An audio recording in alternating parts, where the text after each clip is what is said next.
What's up everyone? Welcome back to the channel. This is day 40 of our 100 days commerce masterclass for class 12th. तो guys business studies में हम लोगों ने हमारे chapters तो पढ़ लिए, लेकिन उसके साथ साथ इंपॉर्टेंट है उनकी केस स्टडीज भी प्रैक्टिस करना। तो आज की क्लास में हम लोग करने वाले हैं chapter number 1 and chapter number 2 की केस स्टडीज। तो गाइस चैप्टर नंबर 1 एंड 2 एक बार रिवीजन ले लो। इस वीडियो को यहीं पॉज करके पहले एक बार चैप्टर 1-2 का वन शॉट फटाफट से देखो एंड देन वापस इस वीडियो पे आओ ताकि आप केस स्टडीज अच्छे से देख पाओ, अच्छे से समझ पाओ। तो बहुत इंपॉर्टेंट रहने वाला है, बहुत शानदार तरीके से आप पढ़ लोगे और चीजें आपकी कवर हो जाएंगी। ठीक है, चलिए जल्दी से लेट्स बिगिन।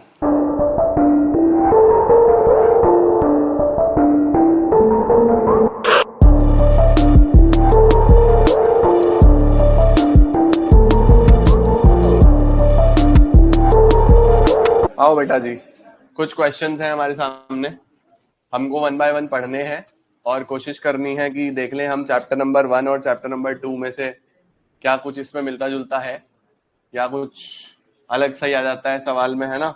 आओ जरा हम स्टार्ट करते हैं यहां से। चलो देखो जरा, सबसे पहले सवाल के साथ शुरू करते हैं। बस पहले के आगे 0 लगा हुआ है, उससे कुछ नहीं है, आपको बस पहले ही समझना है। ठीक है, बताओ चलो। Kanpur leather is the manufacturer of leather products. अगर हम कभी भी क्वेश्चन ऐसे पढ़ेंगे कि स्टडी, तो कभी भी नहीं बनेगी। हमेशा पहले सवाल, हमेशा क्या करना है बेटा, पहले क्वेश्चन पढ़ना है। केस स्टडीज करने का क्या टेक्निक है, पहले क्वेश्चन पढ़ो, क्वेश्चन पढ़ने के बाद आइडेंटिफाई करो कि वो किस कॉन्सेप्ट के बारे में पूछ रहा है। कोशिश करो माइंड में लाने की कि किस तरीके का इसके अंदर कॉन्सेप्ट है, क्या कॉन्सेप्ट है, और फिर उसके कोई पॉइंटर्स अगर हैं तो। ठीक है, चलो देखो इसने सवाल क्या पूछा, suggest a technique of scientific management. देखो, सजेस्ट अ टेक्निक, इसका मतलब क्या, टेलर की टेक्निक से सवाल है ना। टेलर की हमने बहुत सारे सवाल पढ़े, राइट। आगे देखो, which may help it to effectively organise planning and its execution. इसका मतलब कोई ना कोई टेक्निक होगी टेलर की। टेलर की टेक्निक हमने कौन कौन सी पढ़ी, functional, work study, standardisation, simplification, differential piece based system. Mental revolution तो एक बस वैसी छोटी सी चीज है, उस पर कभी क्वेश्चन आया नहीं आज तक। ठीक है, देखो जरा क्या लिखा हुआ है। Kanpur leather limited is the manufacturer of leather products. It is producing on large scale and its organizational structure is functional. Organisational structure functional का मतलब होता है बेटा कि इसके यहाँ पे जो डिपार्टमेंट बने हुए हैं वो फंक्शंस के आधार पे बने हुए हैं, यानी कि production department, sale department, marketing department, इस तरीके की चीजें लिखी हुई हैं। ठीक है, तो आगे बोल रहा है, in the production department various foreman have been employed. बहुत सारे फॉरमैन एम्प्लॉयड हैं। Each foreman has been made responsible for production, planning, implementation and control. यानी कि जितने भी फॉरमैन है बेटा, उसने बोला प्रोडक्शन भी वही करेंगे, प्लानिंग भी वही करेंगे, इंप्लीमेंटेशन भी वही करेंगे, कंट्रोलिंग भी वही करेंगे। इससे काफी ज्यादा कंफ्यूजन हो रहा है, काफी ज्यादा अनसर्टेनिटी हो रही है। तो बताओ हम कौन सा टेक्निक यूज कर सकते हैं जिससे ये कंफ्यूजन वगैरह खत्म हो जाए फॉरमैन में और काम प्रॉपर्ली डिवाइड हो जाए। तो हम क्या लिखेंगे, क्या होगा, फंक्शनल फॉरमैनशिप। बिल्कुल सही है बेटा, बिल्कुल परफेक्ट है। इसका आंसर क्या बनेगा हमारे पास, फंक्शनल फॉरमैनशिप। और आप इसको पूरा का पूरा डिफाइन कर दोगे कि फंक्शनल फॉरमैनशिप क्या है और फंक्शनल फॉरमैनशिप में क्या क्या चीजें आती हैं। बताओ जरा, कितने बॉस होते हैं इसके अंदर, 8 बॉस होते हैं। कौन कौन से 8 बॉस होते हैं, disciplinarian, instruction card clerk, route clerk, time and cost clerk, speed boss, inspector, repair boss, gang boss. ये 8 बॉस होते थे। और ये 8 बॉस डिवाइडेड है कितने पार्ट्स में, 2 डिपार्टमेंट्स में, प्लानिंग अलग, प्रोडक्शन अलग। ठीक है बेटा, बढ़िया, वेरी गुड। अब अगला देखते हैं। अगला इसने बोला, identify and explain 2 principles of management that have been discussed in the above case study. इस केस स्टडी में बच्चों 2 प्रिंसिपल हैं, आपके पास 2 मिनट है, पढ़ो और ढूंढना शुरू करो।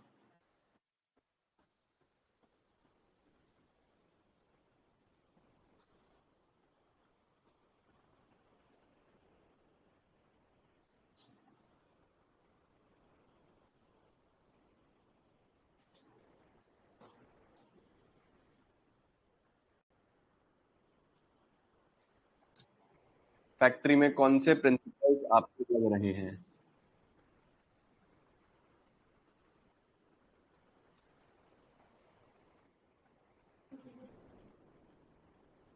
बहुत सारे प्रिंसिपल्स हमने पढ़े हैं, कौन कौन से प्रिंसिपल्स इसमें आपको लग रहे हैं?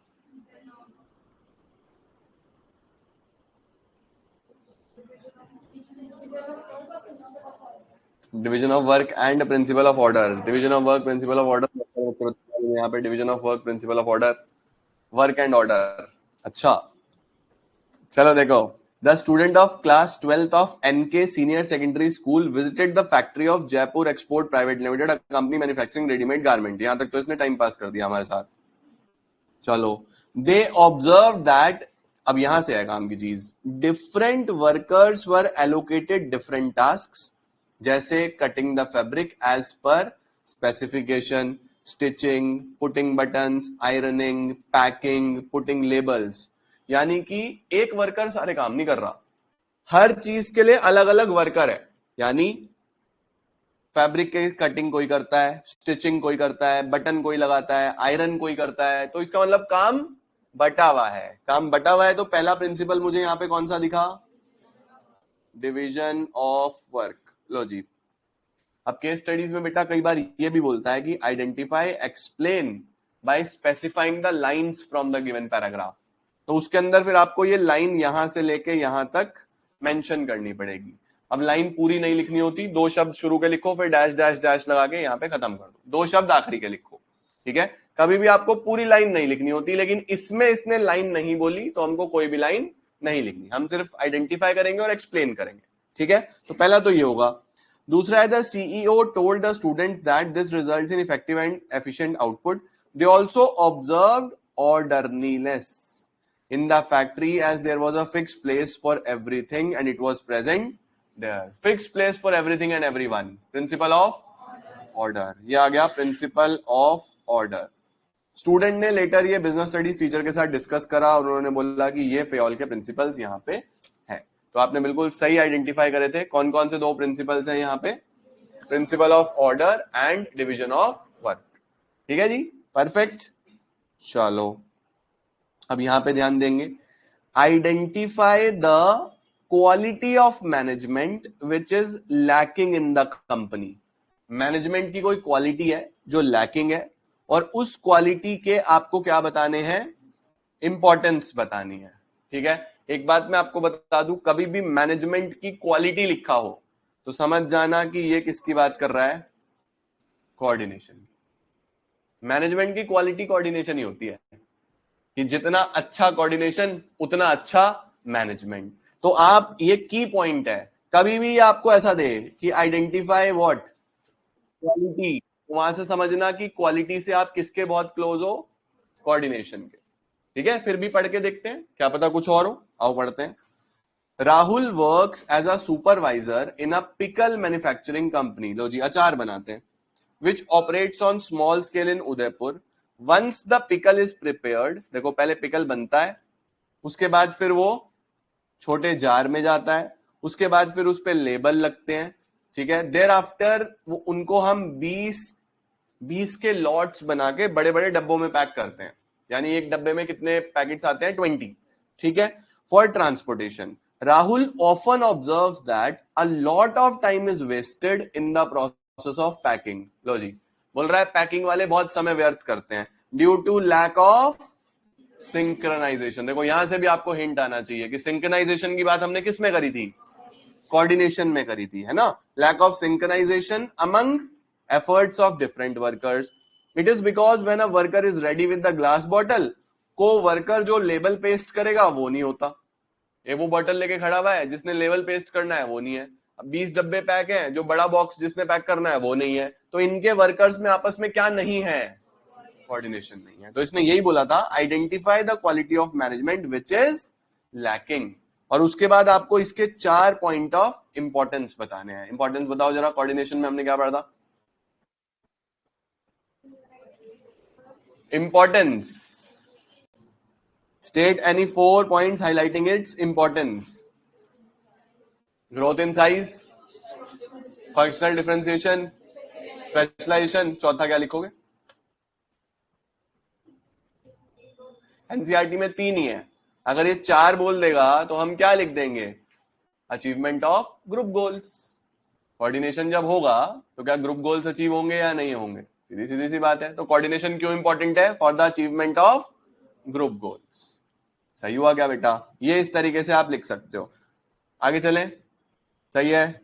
चलो अगला, identify the principle of management applied. Principle of management ढूंढना है, फिर कोई भी 2 फीचर ऑफ मैनेजमेंट जो यहां पे आपको मिले। चलो पढ़ो जी फटाफट से, आपके पास 5 मिनट है। एक्सप्लेन करना पड़ेगा बेटा, कोई भी चीज सिर्फ आप ना सिर्फ हेडिंग लिख के मत आना, चाहे सिर्फ आइडेंटिफाई भी लिखा हो तब भी डिफाइन कर देना, ठीक है। कभी भी बिल्कुल खाली मत छोड़ के आना।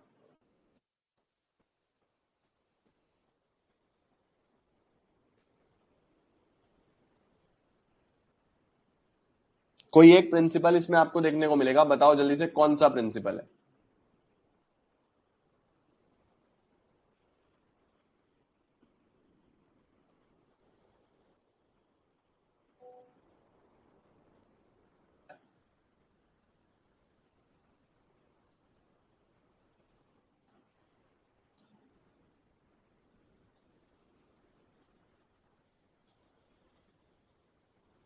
बहुत सारे बच्चों ने आंसर बता दिया है मुझे।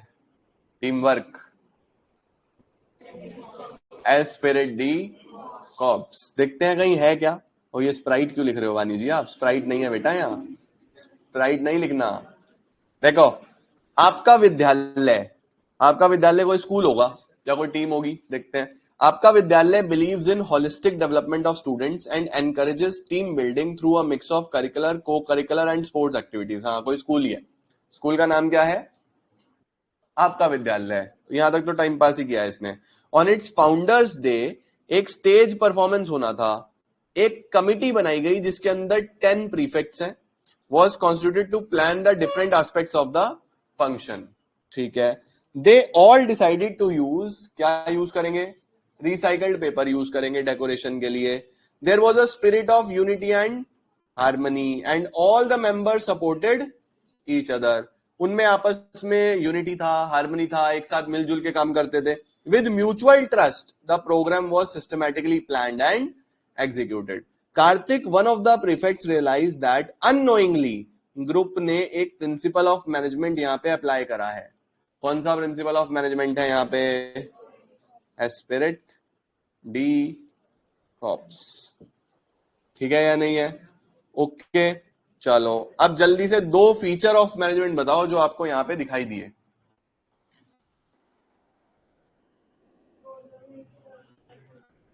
जल्दी जल्दी से। सबसे पहला तो गोल ओरिएंटेड बेटा, भाई ये जो है ये अपने फाउंडर्स डे की तैयारी कर रहे थे ना, तो गोल ओरिएंटेड प्रोसेस है। दूसरा group activity, very good, group activity है। क्या हम तीसरा बेटा इसके अंदर परवेसिव भी लिख सकते हैं, हर तरीके के ऑर्गेनाइजेशन को चाहिए, एक स्कूल को भी चाहिए, एक बिजनेस को भी चाहिए, profit making non profit making के लिए को भी चाहिए।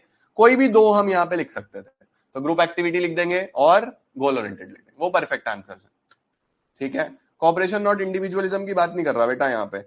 जब भी आपको प्रिंसिपल ऑफ मैनेजमेंट बोले ना, तो पहला पहला प्रेफरेंस फ्योल को देना।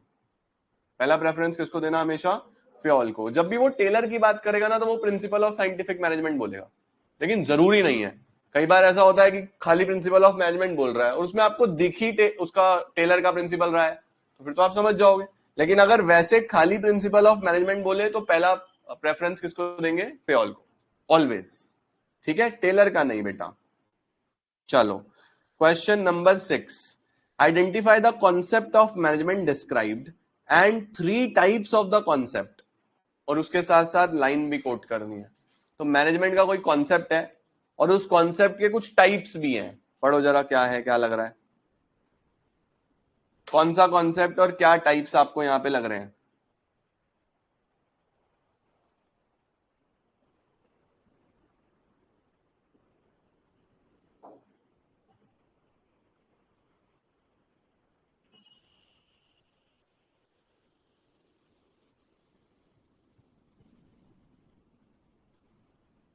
ऑब्जेक्टिव्स, ऑब्जेक्टिव्स के कब से टाइप होने लगे नालायक। कितने टाइप पढ़े आपने ऑब्जेक्टिव में? कौन सा कॉन्सेप्ट है ये? बिल्कुल सही। ये कौन सी किस चीज की बात कर रहा है? यहां पे हम कॉन्सेप्ट की बात कर रहे हैं, लेवल्स ऑफ मैनेजमेंट। बेटा देखो, बड़े ध्यान से देखो, इसने बोला कि गामा लिमिटेड में कितने ग्रुप्स हैं? 3 ग्रुप्स हैं। इसका मतलब काम तो बटा हुआ है, 3 ग्रुप्स हैं। First group is responsible for welfare. तो जो पहला ग्रुप वेलफेयर के लिए रिस्पॉन्सिबल है, ये किसकी बात कर रहा है? यहां तक लिखोगे ये किसकी बात कर रहा है? टॉप लेवल की। ठीक है। In order to discharge its responsibility, group continuously keeps a watch over the business environment. Business environment पे भी टॉप लेवल ही ध्यान रखेगा। उसके बाद with a view to coping with the changes, this group immediately discusses the change to brought about in the company's plan. अब यहां से आएगा फिर line, second group is responsible for maintaining quality and safety standards and minimizing wastage। किसकी बात कर रहा है? लोअर लेवल की बात कर रहा है। The responsibility of third group of employees is to explain the policies decided by top management. जो भी पॉलिसीज टॉप ने बनाई है उसको आगे बताएंगे। किसका काम है ये तीसरा वाला यहां से आएगा। ये हम किसकी बात कर रहे हैं? मिडल लेवल की। बेटा तो हमें सबसे पहले लिखना होगा जो कॉन्सेप्ट है वो है लेवल्स ऑफ मैनेजमेंट। जो इसके 3 टाइप्स हैं वो होगा top level, middle level, lower level. Lines जब आप आइडेंटिफाई करोगे तो टॉप लेवल में ये फर्स्ट ग्रुप वाली करोगे, लोअर लेवल में आप ये सेकंड ग्रुप वाली करोगे, और मिडल लेवल में आप ये वाली करोगे। ठीक है, परफेक्ट है जी। ओके, बढ़िया। Question number 6 done. Question number 5। Question number 5 क्या है बेटा जी? जल्दी जल्दी से बताएंगे। क्वेश्चन नंबर 5 पढ़ो जरा और जल्दी जल्दी से मुझे बताओ, क्वेश्चन नंबर 5 क्या लग रहा है?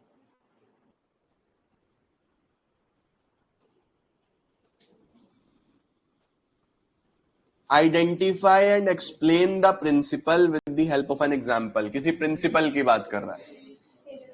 पक्का? श्योर? कौन सा प्रिंसिपल है भाई? Vibhu joined as a CEO. CEO है तो कौन से लेवल पे होगा? टॉप लेवल पे होगा। अ फर्म मैन्युफैक्चरिंग गाड़ियां। अच्छा। On the first day he addressed his subordinate saying that, क्या बोला उसने? Organization should have a chain of authority and communication that runs from top to bottom and should be followed by managers and subordinates। उसने बोला बेटा organisation में एक chain होना चाहिए, हर चीज का, कम्युनिकेशन का भी और ऑर्डर्स का भी, और वो सबको फॉलो करना चाहिए। उसने बोला कि जो रूटीन मैटर्स हैं वो डायरेक्टली सीईओ तक नहीं आने चाहिए, लेकिन इमरजेंसी में वो कांटेक्ट कर सकते हैं डायरेक्टली। बताओ कौन सा इंपॉर्टेंट प्रिंसिपल है ये? Scalar chain. अच्छा, ये जो डायरेक्टली सीईओ तक अप्रोच कर सकते हैं तो क्या बोलेंगे? Gang plan. ठीक है, इसमें लेवल नहीं बताना बेटा, मैंने पूछा है आपसे वैसे ही लेवल। मैं ऐसे बहुत सारे सवाल पूछता रहूंगा फालतू, मेरा दिमाग चलता रहता है। ठीक है, लेकिन एग्जाम में जो पूछेगा आप बस वही बता के आना। मैं इसलिए पूछता रहता हूं क्योंकि एग्जाम में वो कुछ भी पूछ सकता है, तो एक सवाल से रिलेटेड जो भी बन सकता है मैं पूछ लूंगा। सही है क्या?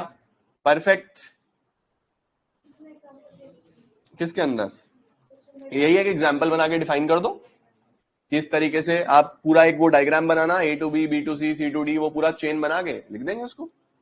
ठीक है, चलो जी। Question number 4, quoting the lines, identify state the objectives of management discussed in the above case. लो जी, इसके अंदर बेटा ऑब्जेक्टिव ढूंढने और लाइन भी कोट करनी है। मैं देख लूंगा ऊपर वाला काम का है क्या। कुछ काम का नहीं है, यहां से पढ़ो।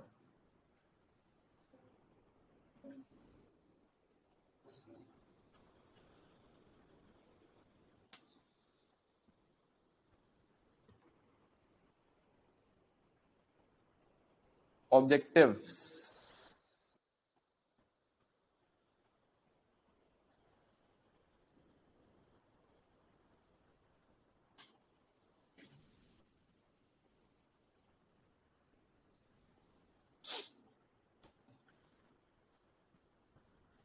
मल्टी डायमेंशनल ऑब्जेक्टिव कहां से हो गया? कुछ भी कहीं भी लगाते हो। सिर्फ ऑर्गेनाइजेशनल है, नो पर्सनल, नो सोशल। बताओ जी। क्या इसके अंदर सिर्फ ऑर्गेनाइजेशनल ऑब्जेक्टिव्स हैं? एक बच्ची कह रही है सोशल भी है।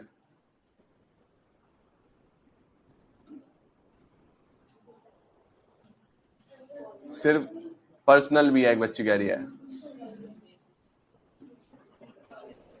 लाइंस भी कोट करनी है, कहीं वहां खुद ही शुरू हो जाओ बस। नहीं है, माही जी कह रही है नहीं है, ऑर्गेनाइजेशनल एंड पर्सनल है। नहीं ज्योति जी, नहीं लिखेंगे। आओ देखते हैं, चलो देखो, दो एम्बिशियस फ्रेंड्स हैं, एक का नाम है सना, एक का नाम है Mihir. Having passion for creating innovative software application established a tech startup named, क्या कंपनी बनाई इन्होंने? Very good. सॉफ्टवेयर डेवलप बेटा इस तरीके से हुआ कि सब सेक्शन तक पहुंच सके। ठीक है, अब आगे क्या लिखा हुआ है?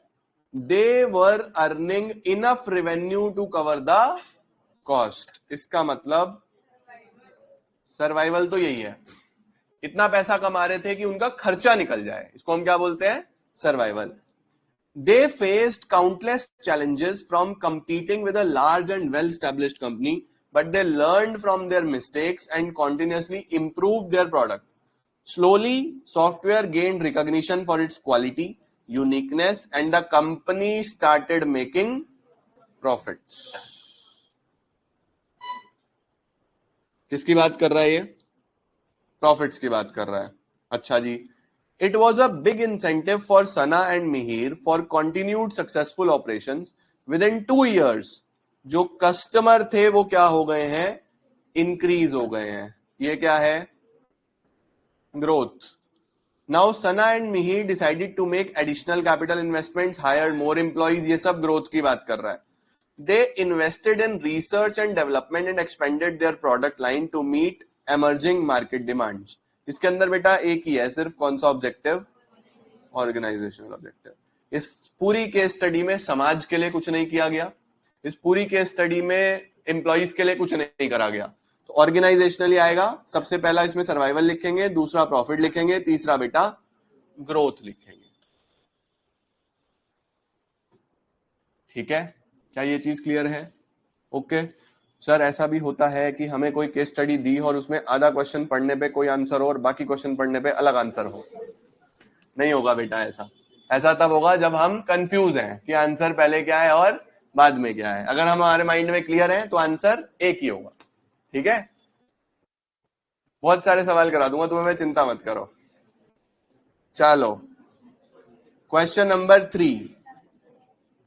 The above case highlights the use of scientific principles and techniques. लो बेटा, इसके अंदर साइंटिफिक, अब देखो इसने बहुत क्लियरली बोला the use of scientific principle, तो किसकी बात करेगा? टेलर की। And the use of techniques, ये तो टेलर नहीं दिए, तो एक प्रिंसिपल ढूंढना है, एक टेक्निक ढूंढना है इसमें आपको। ढूंढो जी, चलो जल्दी से ढूंढो फटाफट से। अंकुर Sachdeva did his MBA from ITB University.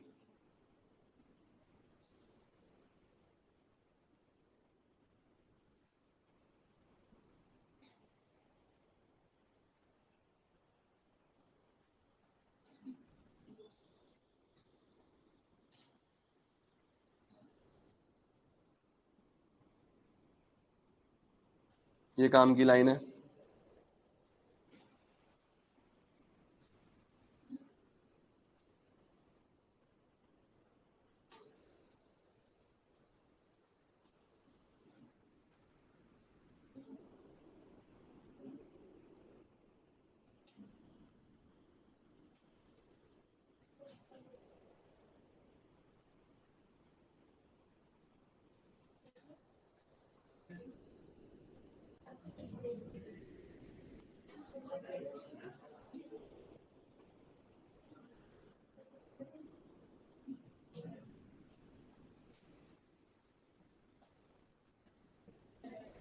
इसके अंदर बेटा दो टेक्निक है और एक प्रिंसिपल है।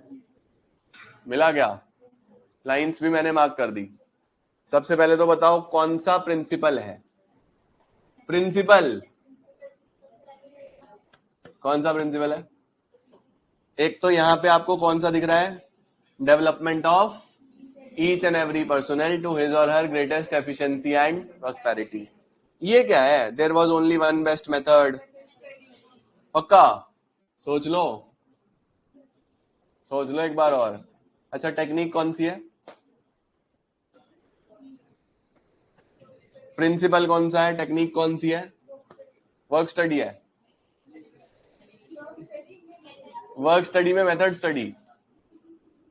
दोबारा से देखो क्या पूछा था इसने, दो टेक्निक और एक प्रिंसिपल। चलो पहले प्रिंसिपल तो तुमने बता दिया, कौन सा, development of each and every personal. अब टेक्निक भी बता दो, एक तो बता दिया आपने, कौन सी, स्टैंडर्डाइजेशन एंड सिंप्लीफिकेशन। कहां पे है, ये रहा, स्टैंडर्डाइजेशन एंड सिंप्लीफिकेशन। और वन बेस्ट मेथड की अगर बात करता है तो फिर यहां पे किसकी बात कर रहा है, मेथड स्टडी। ठीक हो गया, परफेक्ट। अब देखो इसने हर चीज का बेस्ट मेथड डेवलप कर लिया। किस चीज का बेस्ट मेथड, बर्गर ग्रिल करने का, फ्राइज कुक करने का, शेक बनाने का। कोई बात नहीं, शेक्स की बात नहीं करेंगे अभी हम, ठीक है। तो हम लोग यहाँ पे, अच्छा इसमें एक चीज और देखो, इसके अंदर हमें क्या क्या करना है, एक्सप्लेन करना है any one principle and two techniques. तो आपको पूरा का पूरा एक्सप्लेन करना पड़ेगा बेटा, सही है, बढ़िया तरीके से। यानी कि आपको देखना है कि कितने नंबर का सवाल बनता है। इस तरीके का सवाल मोस्टली 6 मार्क में बनता है। क्यों बनता है, क्योंकि 3 आंसर्स पूछ रहा है, 3 चीजें आपको डिफाइन भी करनी है, तो 2 नंबर का एक तो आएगा, तो 6 नंबर का ऐसा सवाल बनता है। परफेक्ट। तो बहुत अच्छे से एक एक चीज मैंने आपको नोट्स में दी हुई है, वो याद करके आपको लिखनी है। बात समझे, क्लियर हुआ, okay.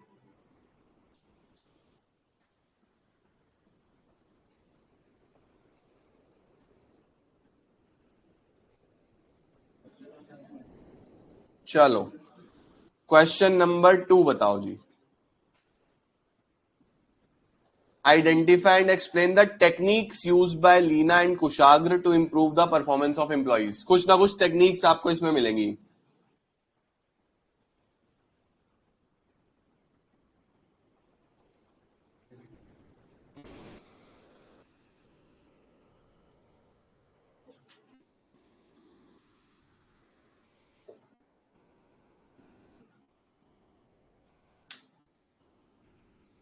Science not rule of thumb नहीं लगेगा बेटा, एक ही लगेगा। वो कौन सा टेक्निक था हमारे पास, कौन सा प्रिंसिपल था, development of personal.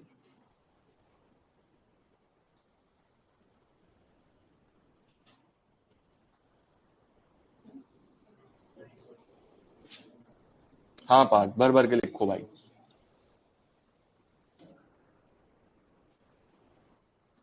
Question number 2 बताएं बेटा, कौन सा टेक्निक, कौन सा टेक्निक लग रहा है, टाइम स्टडी और मेथड स्टडी भी है, टाइम स्टडी भी है। बच्चे बता रहे हैं टाइम स्टडी। फंक्शनल फॉर्मेनशिप किसने बताया, ये रिधिमा जी कह रही है फंक्शनल फॉर्मेनशिप आएगा। टाइम स्टडी तो मोस्टली बच्चे बता रहे हैं, इसका मतलब टाइम तो पक्का होगा इसके अंदर कहीं ना कहीं। और भी कुछ है क्या, मेथड भी है। चल साहिल इस क्वेश्चन का आंसर दे, फिर तेरे को हैप्पी बर्थडे बोलूंगा पक्का। बर्थडे का गिफ्ट दे मुझे जल्दी से, इसका सही आंसर बता। साहिल कह रहा है मेरा आज हैप्पी बर्थडे है। हैप्पी बर्थडे हो जाएगा, पहले बता जल्दी से इसका आंसर क्या है।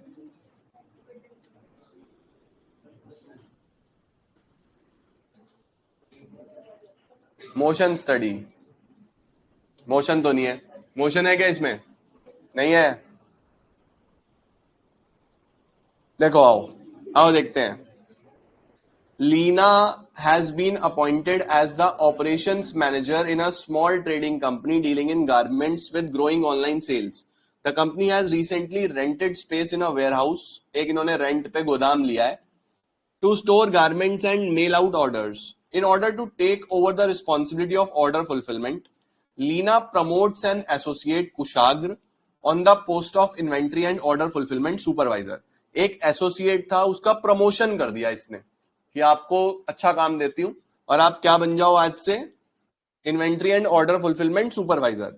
Kushagra has been given the task to assess whether it is best to process orders as they come or let them accumulate and then to process them in batches. देखो सबसे पहला इसने काम क्या दिया कि आप ये देखो जिस दिन ऑर्डर आता है उसी दिन प्रोसेस कर दूं या फिर पहले इकट्ठा होने दो एक साथ प्रोसेस करें. ये पहला टास्क दिया उसको. He concludes that accumulating and then processing is the best way of orders in order to minimize cost and maximize customer satisfaction. इसका मतलब बेटा उसने सबसे पहले आपको एक बेस्ट मेथड बताया ढूंढ के कि सबसे बेस्ट तरीका क्या रहेगा. हम एक्यूमुलेट करते हैं और फिर प्रोसेस करते हैं. तो ये क्या करा उसने. सबसे पहले तो बेटा मेथड स्टडी है. सबसे पहले तो क्या है हमारे पास मेथड स्टडी. उसके बाद लिखा हुआ है through several readings Leena find that the standard time taken from the placement of order to the delivery of garment of a batch of 100 pieces is कितने आवर्स. 72 आवर्स. इसने भी टाइम आइडेंटिफाई कर लिया. तो कौन सी स्टडी है. Time study. ठीक है टाइम स्टडी है. This helped her to determine the labor cost. On the basis of understanding, आपको कोई दो टेक्निक ढूंढनी है. देखो आसानी से ढूंढ पा रहे हैं. कौन सी टेक्निक है. एक तो मेथड स्टडी और टाइम स्टडी. केस स्टडीज आप तभी कर पाओगे अगर आपने चैप्टर को अच्छे से समझा है और आपने उसको अच्छे से याद भी करा है, क्योंकि वही लाइंस आपको इसमें मिलती हैं. तो अच्छे से समझो, पढ़ो. Understanding is very important. आपके लिए बहुत आसान हो जाएगा. अगर आप नहीं करोगे तो फिर दिक्कत है. ठीक है ओके चलो. हाँ साहिल भाई आपने सही आंसर दिया. Very happy birthday. चलो पार्टी भी दे दे मुझे जल्दी से. मैं एड्रेस दे रहा हूँ जोमेटो पे, मुझे जल्दी से ट्रीट भेज दे. मैं तेरे को रिटर्न गिफ्ट भेजूंगा. ओके चलो. अच्छा मजाक कर रहा था मैं. ये बताओ identify and explain the feature of management discussed bye mister Agastya. Feature ढूंढो. फीचर मैनेजमेंट के कितने फीचर पढ़े हैं आपने. 7-8 फीचर पढ़े हैं. एक फीचर ढूंढो जल्दी से. कौन सा यहां पे दिख रहा है.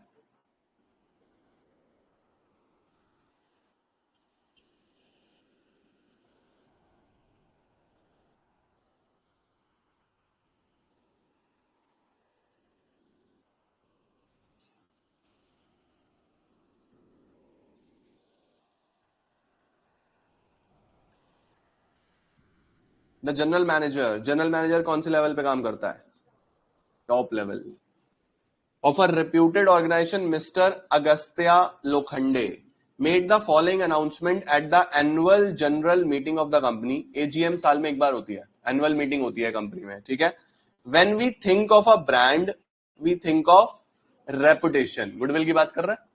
But the reputation is made or broken by the quality of products. आप जितनी क्वालिटी ऑफ प्रोडक्ट्स बनाओगे उससे आपकी रेपुटेशन बनेगी या रेपुटेशन खराब होगी. If people are miserable, they can't give their best work. Miserable का मतलब अगर आपके ऑर्गेनाइजेशन में परेशान लोग होंगे, निराश लोग होंगे तो अपना बेस्ट नहीं देंगे. और कौन सफर करेगा. ब्रांड सफर करेगा. On the contrary positive results कब दिखेंगे. अगर लोगों में क्या होगा. जॉब सेटिस्फैक्शन होगा. तो उससे एफिशिएंसी और इफेक्टिवनेस आएगी. कौन सा फीचर ऑफ मैनेजमेंट है. गोल ओरिएंटेड की बात नहीं कर रहा, परवेसिव की बात नहीं कर रहा, कॉन्टिन्यूअस की बात नहीं कर रहा, मल्टी डायमेंशनल ग्रुप एक्टिविटी की बात नहीं कर रहा. ये बात कर रहा है management is an intangible force. आप देख नहीं सकते. आप क्या कर पाओगे. फील कर पाओगे कि अगर आपके लोग मिजरेबल हैं तो वो अपना बेस्ट नहीं देंगे.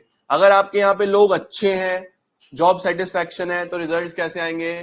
पॉजिटिव आएंगे. तो इसीलिए आपको ये समझना है कि मैनेजमेंट कभी दिखाई नहीं देगा. मैनेजमेंट का सिर्फ आपको आउटकम या रिजल्ट दिखाई देगा. बात समझे. क्लियर हुआ बेटा. ओके चलो. अब कुछ की पॉइंट्स बता रहा हूं मैं कि आपको प्रेजेंटेशन कैसे करनी है केस स्टडीज की. क्योंकि मोस्ट ऑफ द बच्चे क्या करते हैं, ये जो जिनके 100 में से 99 आते हैं ना, 99, वो ये प्रेजेंटेशन की गड़बड़ करते हैं. कैसे आपको केस स्टडीज प्रेजेंट करनी है. कृतिका ऑफिस में कॉल करो बेटा, मिल जाएंगे आपको. हर चीज के लिए एक टीम है बेटा, सब कुछ मैं नहीं करता. ऑफिस में कॉल करो, आपको हर चीज का वहां से जवाब मिलेगा. ठीक है बेटा. देखो जी, हमें आंसर कैसे प्रेजेंट करना है बेटा, बड़े ध्यान से देखना। सबसे पहले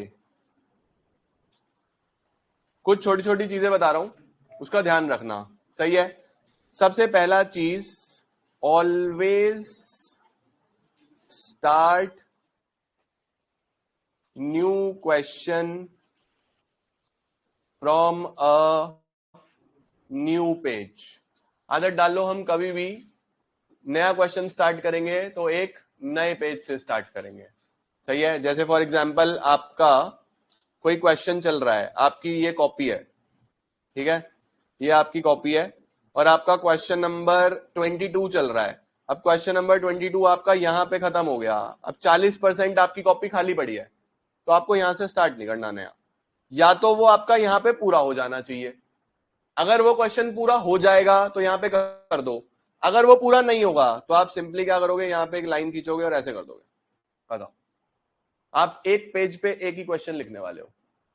ऑलवेज रिमेंबर, प्रेजेंटेशन हमेशा अच्छी तब लगती है जब टीचर को हसल नहीं होता कि मैं पहले आधा इधर पढ़ूं फिर आधा अगले पेज पे पढ़ूं। आपको कोशिश करनी है कि आपका क्वेश्चन एक पेज का एक पे ही खत्म हो जाए। अब 6 नंबर का क्वेश्चन है तो वो 2 पेज पे आएगा, तो कोशिश करो कि वो लेफ्ट एंड राइट आए, कि आधा इधर और आधा इधर। टीचर को कोशिश करनी है कि कॉपी पलटने ना पड़े, वहीं पे होना चाहिए। आपको कोशिश करनी है कि टीचर सुबह लड़के भी आया ना अपने घर से, तो उसको टेंशन नहीं देनी है आपने बिल्कुल भी, सही है। तो पहली चीज ध्यान रखेंगे कि क्वेश्चन नंबर, कोई भी क्वेश्चन बड़ा आ रहा है तो आपको नए पेज से शुरू करना है, ठीक है। अब एक बच्ची यहाँ पे पूछ रही है, सर एमसीक्यू का क्या करेंगे। अब ये तुम्हें कॉमन सेंस है कि एमसीक्यू का क्या करना है, ठीक है, ये तो कॉमन सेंस है। अच्छा जी, पहली बात तो ये हो गई बेटा कि आप भर भर के सीबीएसई से कॉपी मांगो, ठीक है, वहां पे बी कॉपीज मिलती है। ऐसा नहीं है कि एक ही शीट पे खत्म करना है, मस्त अच्छे से 2-3 शीट लगा के आओ, कोई टेंशन नहीं है, लेकिन नया question should be on new page, सही है। हैंड राइटिंग से कोई फर्क नहीं पड़ता बेटा, आपकी हैंड राइटिंग खूबसूरत है, आपकी बहुत ही खूबसूरत है कोई फर्क नहीं पड़ेगा। Number 2, always right in bullet form. Bullet form समझते हो, पॉइंटर्स में। आप कभी भी पैराग्राफ में नहीं लिखोगे, स्टॉप राइटिंग इन पैराग्राफ्स, कभी भी नहीं लिखना, नेवर। अगर आप पैराग्राफ में लिख रहे हो तो आप अपने नंबर कटवाने का काम खुद कर रहे हो। आपको सब कुछ किस में लिखना है, पॉइंट्स में लिखना है, ठीक है। और पॉइंट्स कितने, अगर 6 मार्क का क्वेश्चन है तो 6 पॉइंट्स, 4 मार्क का क्वेश्चन है तो 4 पॉइंट्स, 3 मार्क का क्वेश्चन है तो 3 पॉइंट्स। 2 मार्क का क्वेश्चन नहीं होता, एमसीक्यू होता है 1, 3, 4, 6, सीधा यही होता है, ठीक है। सभी क्वेश्चन में फॉलो होगा बेटा, हमेशा बुलेट फॉर्म में लिखना है, इस बात का ध्यान रहे, ठीक है।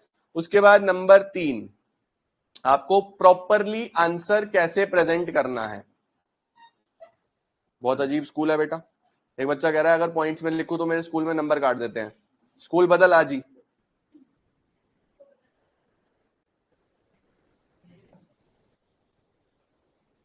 कमाल करते हैं तुम्हारे स्कूल वाले भी। देखो, सपोज आपकी ये कॉपी है, तो आपको जाते क्या करना है, सबसे पहले एक लाइन इधर खींचनी है, एक लाइन इधर खींचनी है, सबसे पहला काम, दोनों साइड, ठीक है। अब ये नहीं कि कॉपी खत्म कर दी, थोड़ी थोड़ी जगह होनी चाहिए, थोड़ी सी इधर थोड़ी सी इधर। अब यहां पे प्रॉपरली आपने लिखा आंसर नंबर, लेट सपोज 18, ठीक है, सपोज आपने लिखा आंसर नंबर 18। अब आप यहां से ऐसे लिख रहे हो, जैसे आपका आंसर आया, द क्वालिटी ऑफ मैनेजमेंट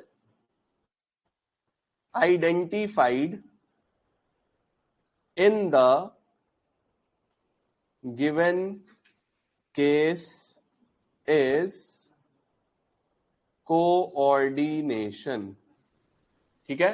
तो आपको यहां पे क्वालिटी को अंडरलाइन करना है, ऐसे इसको कॉमास में कर देना है, और जो आपका आंसर है उसको अंडरलाइन करना है और ऐसे कॉमास में कर देना है, ठीक है। पहली बात, सही है। उसके बाद ये आपका ए पार्ट था, ठीक है, ये आपका ए पार्ट था। देन आप यहां पे हेडिंग डालोगे कोऑर्डिनेशन, और कोऑर्डिनेशन को पूरा डिफाइन करोगे, it is the process of synchronising the efforts, whatever जो भी आपने डेफिनेशन पढ़ी है उसको अच्छे तरीके से आप यहां पे डिफाइन कर दोगे, सही है। उसके बाद बेटा बी पार्ट में उसने सपोज आपसे पूछा इंपॉर्टेंस ऑफ मैनेजमेंट, तो आप बड़ा बड़ा हेडिंग डालोगे यहां पे, इंपॉर्टेंस ऑफ, यही कौन सा कॉन्सेप्ट ढूंढा हमने, कोऑर्डिनेशन, इंपॉर्टेंस ऑफ कोऑर्डिनेशन बेटा। ठीक है, अब सपोज ये 6 नंबर का क्वेश्चन था, कितने नंबर का क्वेश्चन था, 6 नंबर का, और तुमको दिख गया कि तुम्हारी कॉपी यहां पे भरने वाली है, यहां पे तीनों पॉइंट्स नहीं आ पाएंगे, तो आप सिंपली यहां पे एक चार्ट बना दोगे ऐसा, और यहां पे क्या लिखोगे, वही सबसे पहला कौन सा, ग्रोथ इन साइज, फिर फंक्शनल डिफरेंशिएशन, और फिर स्पेशलाइजेशन, व्हाटएवर। आप इस तरीके से यहां बादल बुदल बना देना। ये आपने चार्ट बनाया और आपका ये पेज समाप्त। ठीक है, फिर आप बिल्कुल नए पेज पे जाओगे, नए पेज पे आप सबसे पहला पॉइंट लिखोगे क्या, growth in size. Black pen allowed नहीं होता बेटा सीबीएसई में, अभी तक तो नहीं होता था, अब हो जाए तो आपके एडमिट कार्ड पे लिखा होगा, एडमिट कार्ड जब आएगा तब सब लिखा होगा क्या अलाउड है क्या अलाउड नहीं है, तो हमें अभी से दिमाग नहीं लगाना। ठीक है, एडमिट कार्ड पे सब लिखा होगा, कैलकुलेटर अलाउड है या नहीं है, ब्लैक पेन अलाउड है या नहीं है, जूते चप्पल अलाउड है या नहीं है, सब लिखा होगा। यूट्यूब पे लोग इस बात की वीडियो बनाते हैं कि सीयूईटी का एग्जाम देने के लिए क्या पहन के जाएं, इस पे भी वीडियोस बनाई हुई। भाई साहब कितना समय है, खुले डुले कपड़े पहन के जाएं, चप्पल पहन के जाएं, गर्मी बहुत है, कमाल है भाई। चलो, ओहो, ग्रोथ इन साइज। ठीक है जी, अब बेटा सपोज आपका ग्रोथ इन साइज में आपको 2 पॉइंट लिखने हैं, तो ऑलवेज रिमेंबर आप इकट्ठा नहीं लिखोगे, एक यहां पे पॉइंट मारो, ऐसे लिख दो, फिर दूसरा पॉइंट लगाओ और ऐसे लिख दो, ऐसा। अगर ग्रोथ इन साइज में भी 2 पॉइंट है तो आपको 2 बनाने। ठीक है, ऐसे ही फिर सेकंड क्या बनेगा, फंक्शनल। अच्छा एक चीज और, फॉर एग्जाम्पल आपने ग्रोथ इन साइज यहां लिख दिया, ठीक है, अब ग्रोथ इन साइज के बाद आप यहां पे लिखोगे आइडेंटिफाइड लाइंस, कि आपको ये कौन सी लाइन से मिला, आप यहां पे लिखोगे कि इस लाइन से मिला। ठीक है, अब जैसे ये केस स्टडी है, सपोज आपने इसको इस लाइन से ढूंढा, the best way of order यहां तक। ठीक है, तो लाइंस में आप फिर यहां पे लाइंस लिखोगे ऐसे, द बेस्ट वे, और ऐसा करते करते एफिशिएंटली, बस मैंने खुद ही बना दी है लाइन, ऐसा कर दोगे आप। ठीक है, तो देखो आंसर 6 नंबर का क्वेश्चन है, पूरा प्रॉपर बता रहा हूं, 3 पेज पे आएगा, 6 नंबर तब मिलेंगे। पहला क्या, क्वालिटी ऑफ मैनेजमेंट कौन सा आइडेंटिफाई कर रहा है, ये हो गया बेटा। अब ये वाली जो इधर मैंने लाइन छोड़ी है ना, ये किसके लिए छोड़ी है, ताकि टीचर नंबर दे सके।